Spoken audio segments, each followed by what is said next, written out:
देखिए, बहुत पहले जब मैं बचपन में छोटा था अपने गांव में, तो मैं गांव में ना घर घर भीख मांगने जाया करता था। मेरी जो ज़िंदगी स्टार्ट हुई, मैं हमारा परिवार, हमारे पिताजी, हम लोग ऐसे थे कि गांव में भिक्षा मांगते थे। मैं स्वयं भीख मांगने जाता था।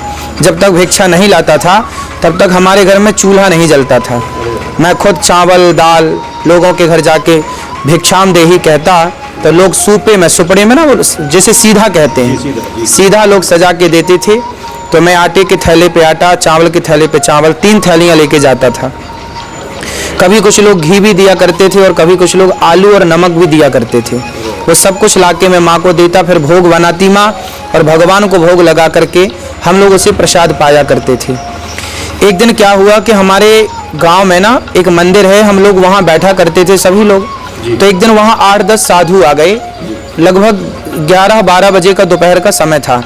संतों ने कहा कि भाई, हम इस गांव से गुजर रहे हैं, भूख लगी है, क्या कहीं भोजन मिलेगा? उस समय मेरी उम्र 12 वर्ष की थी। तो वहां पर सारे गांव के बड़े जमींदार, बड़े पैसे वाले लोग बैठे थे, लेकिन किसी ने संतों के लिए ये नहीं कहा कि आओ महाराज हमारे घर में भोजन करना। तब वहां मैं 12 साल का बच्चा था। मैंने संतों को कहा, महाराज जी आइए हमारे घर चलिए। तो मैं 8-10 संतों को पकड़ के सबसे पहले अपने घर ले आया। तो माँ से कहा कि माँ देखो, संत आए हैं, भोजन करेंगे। मेरी माँ ने कहा कि बेटा तुम ले आए हो, पहले पूछ तो लेते कि घर में आटा है कि नहीं। आटा था नहीं, संत आ गए। तब मेरी माँ ने कहा कि जाओ, गांव में ना पड़ोसियों को मौसी और बुआ कहते हैं ना, सब कोई हमारे बगल में मौसी है, तो मौसी, माँ ने कहा कि जाओ मौसी के घर से थोड़ा आटा ले आओ। तो मैं आटा लेके आया। मेरी माँ ने सब्जी बनाई और खीर बनाई, चूँकि गाय थी घर में, तो खीर बनी और आटे की पूड़ी बनी, घी भी था भगवान की कृपा से।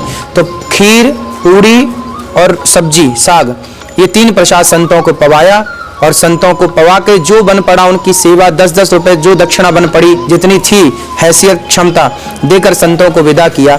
जब वो संत भोजन कर रहे थे तब मैं उनको भोजन करते देख रहा था। बहुत खुश थे वो, और मैं मन में सोच रहा था कि बड़ा होऊंगा तो संतों के लिए एक अन्य क्षेत्र खोलूंगा। ये मेरी तब से इच्छा थी जब मैं 12 साल का था। तो उस इच्छा को पूरा करने के लिए शायद भगवान ने ये सेवा दी है।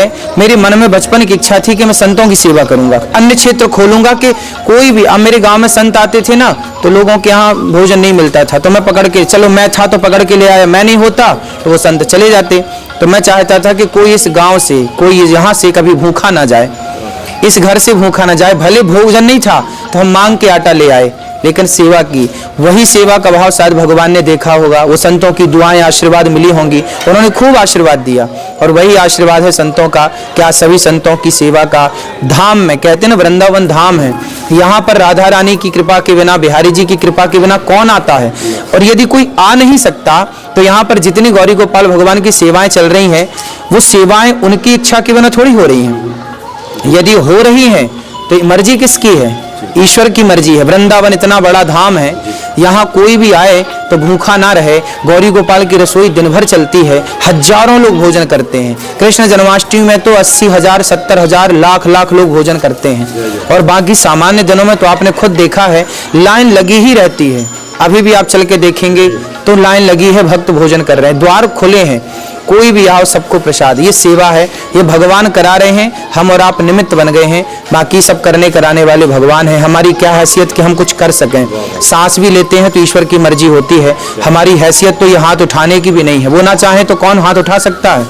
इसलिए करते हो तुम कन्हैया, मेरा नाम हो रहा है, मेरा आपकी कृपा से सब काम हो रहा है।